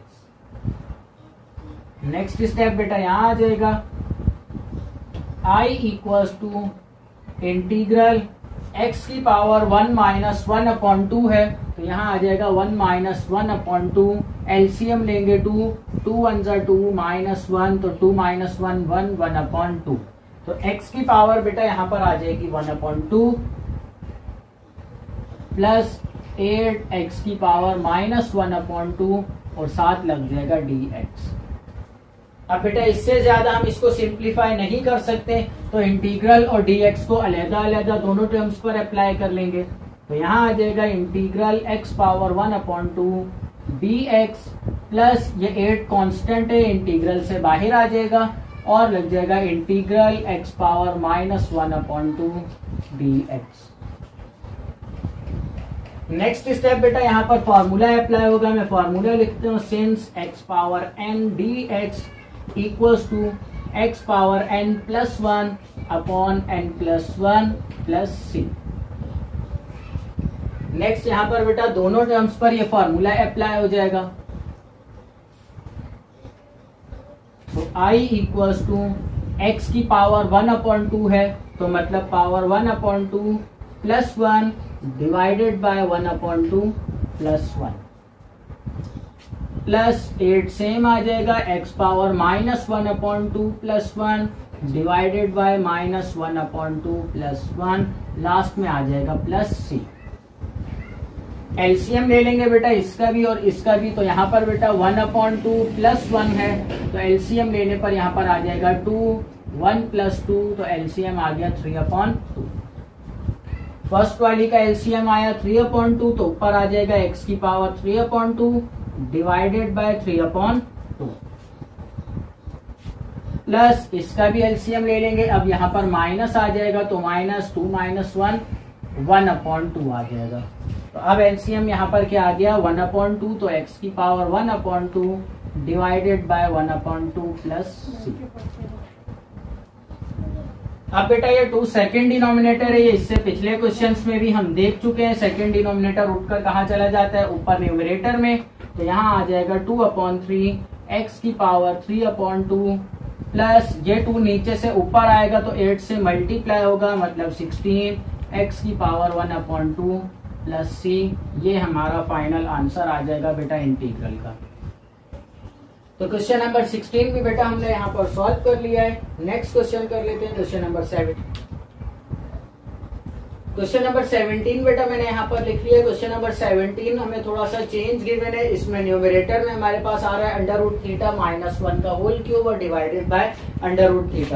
अब हमें फंक्शन चेंज करके x की फॉर्म से चेंज करके किस फॉर्म में दे दिया, हमें थीटा की फॉर्म में दे दिया। तो ये बात हम पहले भी देख चुके हैं, हमें u और v वाले फंक्शन भी हमने सॉल्व किए हैं। अगर वेरिएबल चेंज हो भी जाता है तो उससे फर्क नहीं पड़ता, सवाल पर फॉर्मूलाज जो है वो सेम एज इट इज वैसे ही अप्लाई होते हैं। तो स्टार्ट करते हैं बेटा। यहाँ पर आ जाएगा I equals to integral same आएगा। न्यूमरेटर में यहाँ पर a माइनस बी के होल क्यूब का फॉर्मूला अप्लाई हो रहा है। तो मैं यहाँ पर लिख लेता हूँ सिंस a माइनस बी का होल क्यूब बराबर है a cube minus 3a² b plus 3ab² minus b cube के। तो according to this formula values put कर लेंगे बेटा। यहाँ पर आ जाएगा √θ का whole cube minus 3 into a का स्क्वायर मतलब के √θ का स्क्वायर मल्टीप्लाई बाय बी मतलब के 1 प्लस 3 इंटू ए और बी का स्क्वायर माइनस बी का क्यूब मतलब के 1 का क्यूब। ब्रैकेट क्लोज होगी, यहाँ पर होल डिनोमिनेटर आ जाएगा थीटा की पावर 1/2 और साथ में लग जाएगा डी थीटा। नेक्स्ट स्टेप बेटा इन सबको सिंप्लीफाई कर लेंगे यहाँ पर। तो सिंप्लीफाई करने पर यहाँ पर आ जाएगा इंटीग्रल। अब ये यहाँ पर क्या है, अंडर रूट थीटा का होल क्यूब। अंडर रूट की पावर क्या होती है हमारे पास, अंडर रूट थीटा बराबर होगा बेटा थीटा की पावर 1/2 के, और इसका होल क्यूब लगा हुआ है तो मतलब के क्या आ जाएगा, थीटा की पावर 3/2 माइनस 3 स्क्वायर से रूट कैंसिल हो जाएगा, 1 से मल्टीप्लाई होकर सिर्फ थीटा बच जाएगा, प्लस यहाँ पर अंडर रूट थीटा है तो अंडर रूट थीटा को हम थीटा की पावर 1/2 में ब्रेक कर लेंगे और माइनस 1 सेम आ जाएगा। होल डिनोमिनेटर हमारे पास आ जाएगा थीटा की पावर 1/2, साथ लग जाएगा डी थीटा। नेक्स्ट स्टेप बेटा यहाँ पर क्या होगा, इंटीग्रल ये थीटा की पावर 1/2 सबके नीचे अलग अलग ब्रेक हो जाएगा, तो यहाँ पर आ जाएगा बेटा थीटा की पावर 3/2 डिवाइडेड बाय थीटा की power 1/2 minus 3 theta upon theta की पावर 1/2 प्लस 3 थीटा की पावर 1/2 और डिवाइडेड बाय थीटा की पावर 1/2 और माइनस 1 अपॉन थीटा की पावर 1/2 और मल्टीप्लाई हो जाएगा साथ डी थीटा। नेक्स्ट स्टेप बेटा इन सारी पावर्स को सिंप्लीफाई करना है। ये तो सिंपल कैंसिल आउट हो जाएगी, थीटा की पावर 1/2 से थीटा की पावर 1/2 कैंसिल आउट हो गया। यहाँ पर क्या है, थीटा की पावर 1 है, मैं एक ही स्टेप में बेटा नीचे से ऊपर भी लेकर जा रहा हूँ और पावर्स को सिंप्लीफाई भी कर रहा हूँ। जब ये नीचे से माइनस में पावर नीचे है ऊपर जाएगी माइनस में हो जाएगी, तो मतलब यहाँ पर पावर आ जाएगी 3/2 माइनस 1/2, तो एलसीएम लेंगे तो 2 आएगा और 3 माइनस 1 2 हो जाएगा, 2/2 पावर क्या आ जाएगी 1 आ जाएगी। तो मेरे पास इस टर्म को सिंप्लीफाई करने पर क्या आ जाएगा, इंटीग्रल सिर्फ थीटा आ जाएगा और साथ में मैं डी थीटा को अलहदा से अप्लाई कर रहा हूँ। माइनस यहाँ पर थीटा की पावर 1 है और नीचे वाली 1/2 ऊपर आएगी तो माइनस 1/2 हो जाएगा, तो 1 माइनस 1/2 यहाँ पर आ जाएगा 2 माइनस 1 और एलसीएम लेने पर आ जाएगा 1/2। तो मतलब यहाँ पर हमारे पास आ जाएगा 3 इंटीग्रल थीटा की power 1/2 D theta plus 3 constant बाहर आया, अंदर सिर्फ आ जाएगा इंटीग्रल डी थीटा क्योंकि थीटा हमारे पास कैंसिल हो चुका है, माइनस इंटीग्रल थीटा की पावर माइनस 1/2 डी थीटा आ जाएगा। आ जाओ। अब बेटा नेक्स्ट स्टेप में हमारे पास क्या होगा, हमारे पास बेसिक फार्मूला अप्लाई हो रहा है, तो मैं ये जगह रब कर लेता हूं।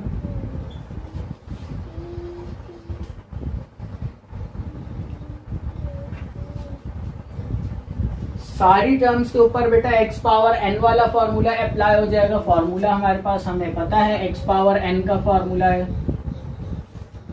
तो मैं डायरेक्ट यहाँ पर अप्लाई कर रहा हूँ। i आ जाएगा i equals to x power n upon n plus 1 है, तो यहाँ पर आ जाएगा theta power 1 plus 1 upon 1 plus 1, फिर आ जाएगा माइनस 3 थीटा की power 1/2 plus 1 divided by 1/2 plus 1। Next बेटा आ जाएगा प्लस 3, यहाँ पर थीटा नहीं है तो यहाँ पर आ जाएगा थीटा की power 0 plus 1 divided bye 0 plus 1 और माइनस थीटा की power minus 1/2 plus 1 divided by minus 1/2 plus 1 और प्लस c आ जाएगा। नेक्स्ट बेटा सिंप्लीफाई कर लेंगे इसको, यहाँ आ जाएगा i इक्वल्स टू थीटा का स्क्वायर और यहाँ पर आ जाएगा कांस्टेंट आ जाएगा 1/2, कांस्टेंट मैंने अलहदा कर लिया 1/2 और साथ में मैंने वेरिएबल को लिख लिया, माइनस यहाँ पर बेटा 1/2 प्लस 1 का एलसीएम लेंगे, अभी हमने पिछले सवाल में लिया 3/2 आ जाएगा और डिवाइड में भी 3/2 आ जाएगा, प्लस यहाँ पर 0 प्लस 1 1 आ जाएगा तो सिंपल 3 थीटा आ जाएगा, माइनस थीटा की पावर -1/2 +1 लेंगे तो यहाँ पर आ जाएगा थीटा की पावर 1/2 अपॉन 1/2 और फिर लास्ट में आ जाएगा +c।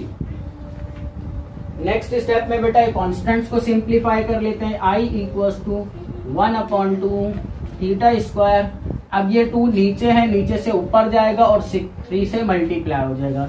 2 नीचे से ऊपर आया, 3 से मल्टीप्लाई हुआ, 2 3 6 हो जाएगा और नीचे क्या आ जाएगा 3, तो 3 1 3, 3 2 6, क्या बच गया हमारे पास 2 बच जाएगा।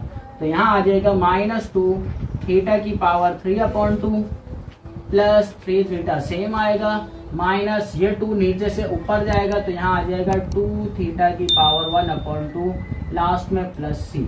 सो बेटा ये हमारा क्वेश्चन नंबर 17 का भी यहाँ पर आंसर आ गया।